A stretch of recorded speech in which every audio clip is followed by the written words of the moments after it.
अस्सलामुअलैकुम व्यूअर्स। इस वीडियो के अंदर हम डिस्कस करेंगे एक्सरसाइज 18.7। उसका क्वेश्चन नंबर 1 हमारे पास क्या है। द करंट इन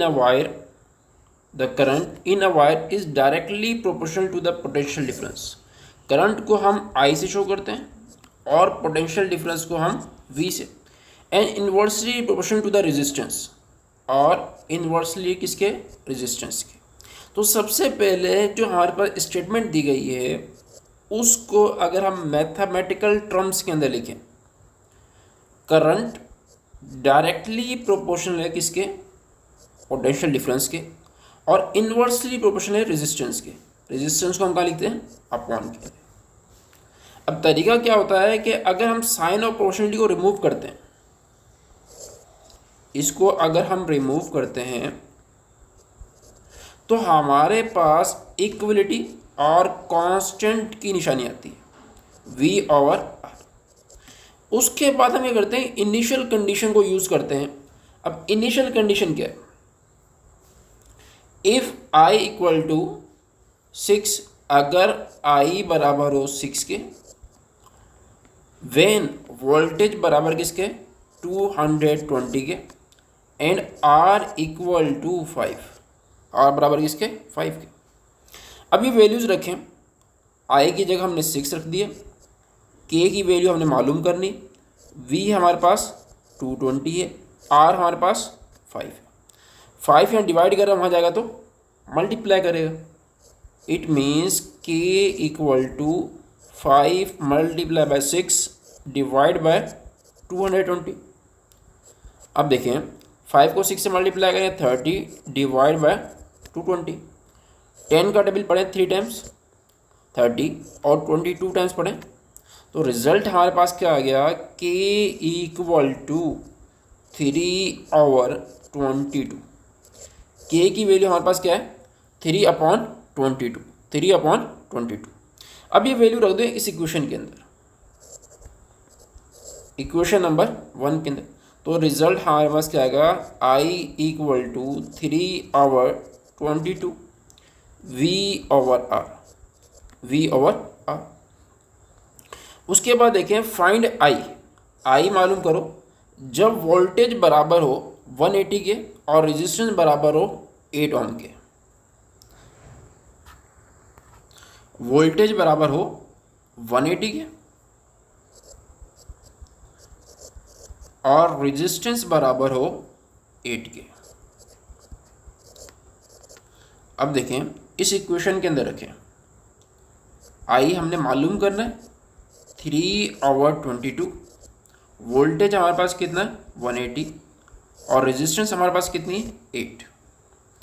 अब देखें, अगर हम 2 का टेबल पढ़ें तो यहाँ क्या आएगा 90 और यहाँ 4, अगेन 2 का टेबल पढ़ें तो यहाँ 2 और यहाँ 45।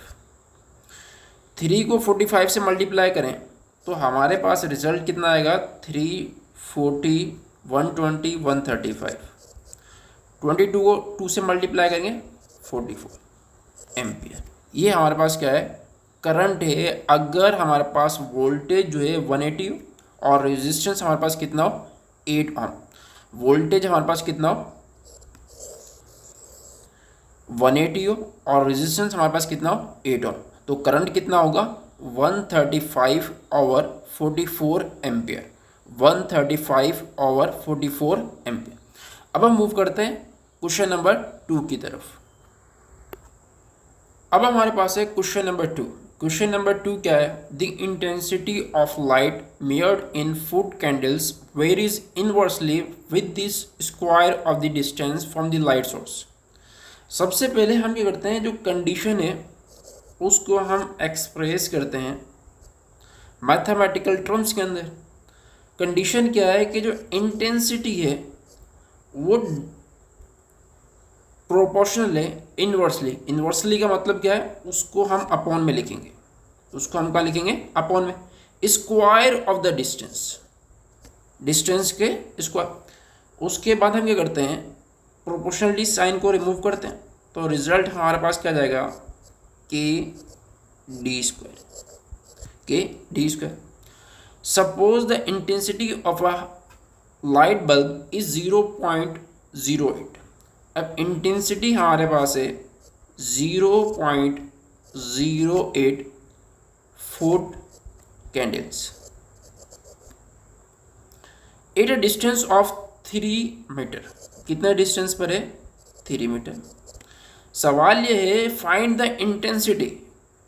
इंटेंसिटी क्या होगी अगर डिस्टेंस जो है हमारे पास 8 मीटर।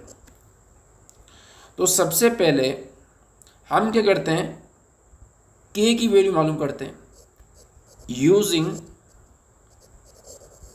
Initial condition. अब इनिशियल कंडीशन कौन सी है? ये इनिशियल कंडीशन। इसका मतलब ये हुआ आई की जगह हम रखेंगे 0.08 फुट कैंडल और डी की जगह हम क्या रखेंगे 3। इक्वेशन 1, इसको नाम क्या दे रहे हैं? Equation number 1। तो रिजल्ट हमारे पास क्या जाएगा 0.08 के 3 का स्क्वायर 9। अब देखें रिजल्ट हमारे पास क्या आएगा, k equal to 0.08 multiply by 9। 3 का स्क्वायर 9 और 9 या डिवाइड कर रहा आ जाएगा तो मल्टीप्लाई करें, तो इसको मल्टीप्लाई करेंगे तो 0.72। अब इक्वेशन 1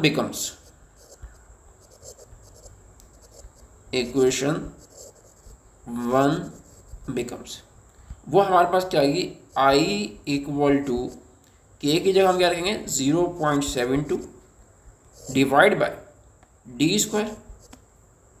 अब देखें, अब हमारे पास सवाल क्या है कि इंटेंसिटी मालूम करो अगर डी की वैल्यू हमारे पास 8 मीटर हो। डी की वैल्यू हमारे पास क्या हो 8 मीटर। तो इसका मतलब ये हुआ कि डी की जगह हम क्या लिखेंगे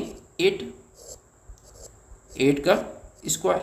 तो रिजल्ट हमारे पास क्या जाएगा 0.72 डिवाइड बाय 64। 0.72 को 64 से डिवाइड करेंगे तो रिजल्ट हमारे पास क्या आएगा 0.0125 फुट कैंडल। ये हमारे पास रिजल्ट आएगा। अब हम मूव करते हैं क्वेश्चन नंबर 3 की तरफ। अब हमारे पास है क्वेश्चन नंबर 3। अब क्वेश्चन नंबर 3 क्या है, द स्ट्रेंथ को शो किससे कर रहे हैं, ऐसे of a rectangular beam can varies directly is the breadth B and the square of the depth. तो इसको हम जब मैथमेटिकल टर्म्स के अंदर लिखते हैं, स्ट्रेंथ जो है वो डायरेक्टली प्रोपोर्शनल है किसके, ब्रेड्थ के और डेप्थ के स्क्वायर के। तो पहला स्टेप हमारे पास क्या होता है कि इस साइन ऑफ प्रोपोर्शनलिटी को रिमूव करें, तो हमारे पास क्या आएगा कांस्टेंट, और जिस तरीके से रकम लिखी हुई है वो। अब हमारे पास ये क्वेश्चन आ गया। अब उसके बाद हम ये करते हैं इनिशियल कंडीशन देखते हैं। इनिशियल कंडीशन हमारे पास क्या है, जिसको इस्तेमाल करते हुए हम कांस्टेंट की वैल्यू मालूम कर लें। अब देखें इनिशियल कंडीशन क्या है, अगर बीम जो है 9 सेंटीमीटर वाइड हो, मतलब उसकी जो ब्रेड्थ है वो कितनी हो 9 सेंटीमीटर। यहाँ लिखते हैं B बराबर हो 9 सेंटीमीटर के, एंड डेप्थ बराबर उसकी 12 सेंटीमीटर की। डेप्थ बराबर होगी इसकी 12 सेंटीमीटर के, विथ सपोर्ट जो इसकी जो स्ट्रेंथ है वो कितनी हो 1200 पाउंड। अब देखें अगर मैं इस इक्वेशन नंबर 1 में रखूँ तो रिजल्ट हमारे पास क्या आएगा 1200। के हमने मालूम करना है, बी हमारे पास 9 है और डी हमारे पास 12। तो के हमारे पास क्या आएगा 1200 डिवाइड बाय 9 12 का स्क्वायर 144। जब इसको हम कैलकुलेटर के ज़रिए सॉल्व करेंगे तो हमारे पास जवाब आता है 0.9259। ये हमारे पास जवाब आता है। तो हम क्या कर रहे हैं, के की वैल्यू जो है, के की वैल्यू हमारे पास कितनी आई है 0.9259। Put in equation 1, put in equation 1। Equation 1 में अगर हम रखें तो हमारे पास रिजल्ट क्या आ जाएगा, के की जगह हम क्या लिखेंगे 0.9259 बी डी स्क्वायर। अब देखें इसका second part, what weight a bean of 12 centimetre wide, मतलब बी की वैल्यू हमारे पास कितनी है 12, ये हमारे पास क्या मिल गई बी की वैल्यू। एंड डीप, जिसको हम डी से शो करते हैं, वो है 9 centimetre. What weight a bean of 12 centimetre wide and 9 centimetre deep will support. इसका मतलब ये है कि उसकी जो स्ट्रेंथ है वो क्या होगी। तो बी की जगह हम क्या लिखेंगे 12 और डी की जगह हम क्या लिखेंगे 9 सेंटीमीटर। और एस हमने मालूम करना है, एस हमने क्या करना है मालूम करना है।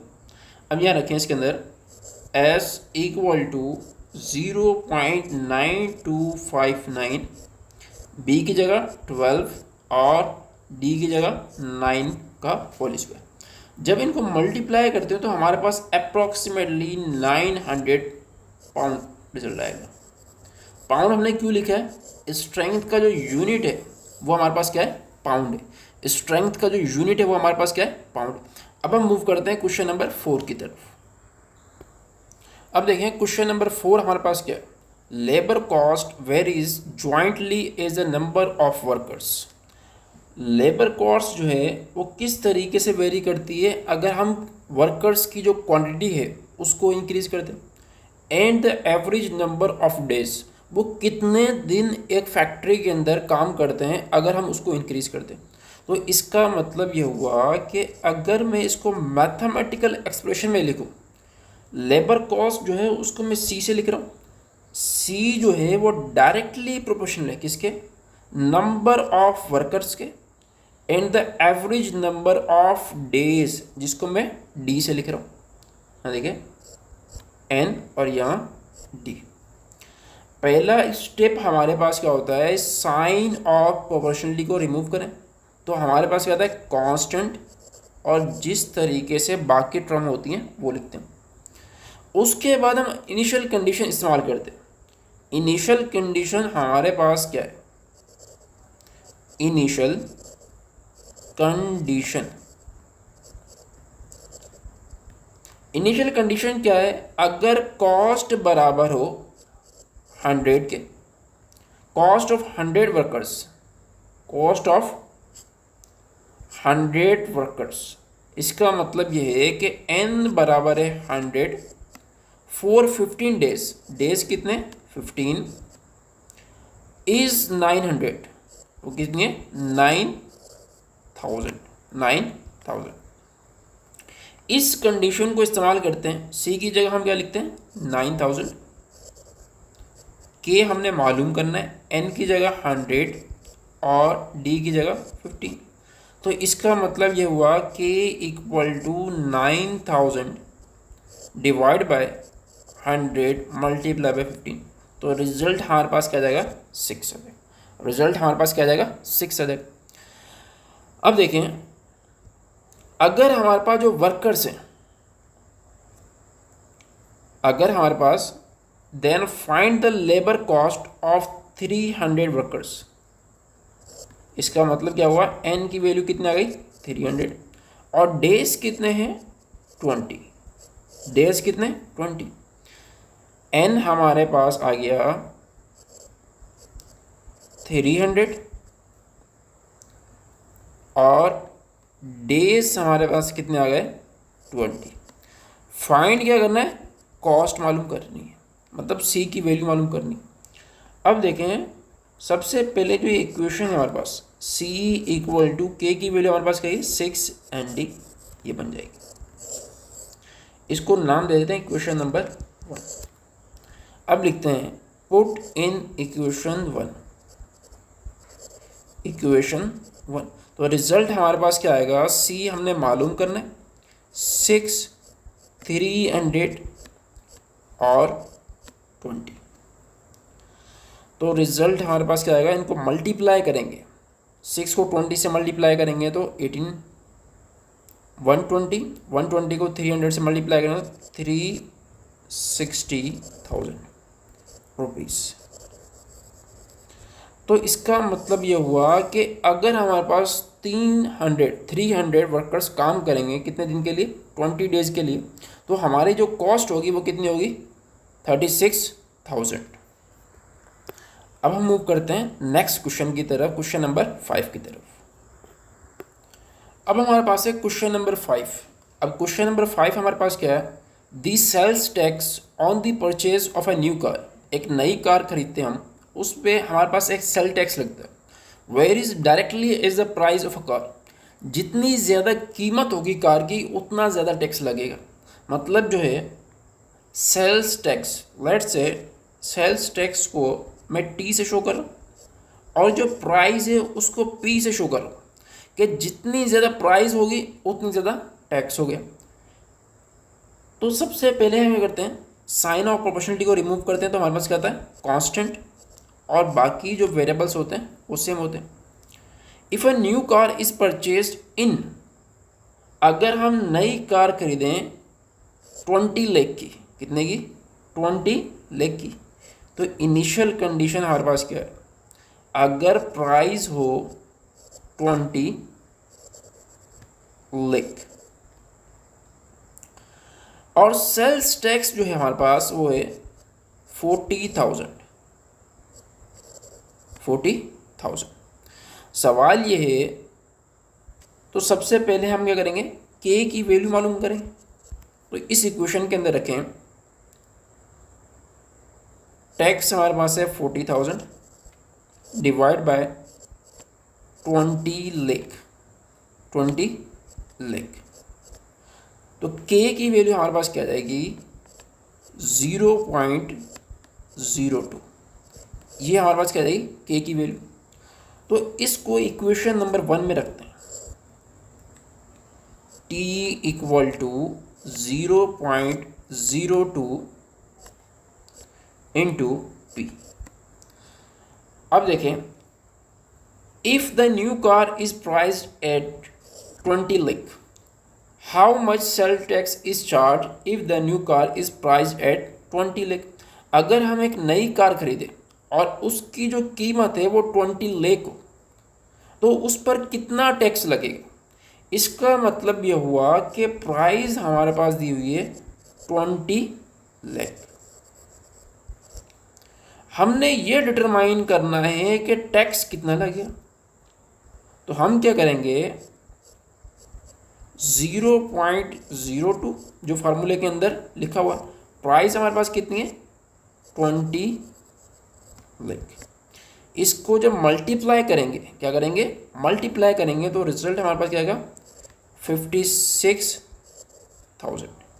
तो हमें कितना टैक्स देना पड़ेगा, 56,000 टैक्स देना पड़ेगा अगर हम 20 लाख की कार खरीदेंगे।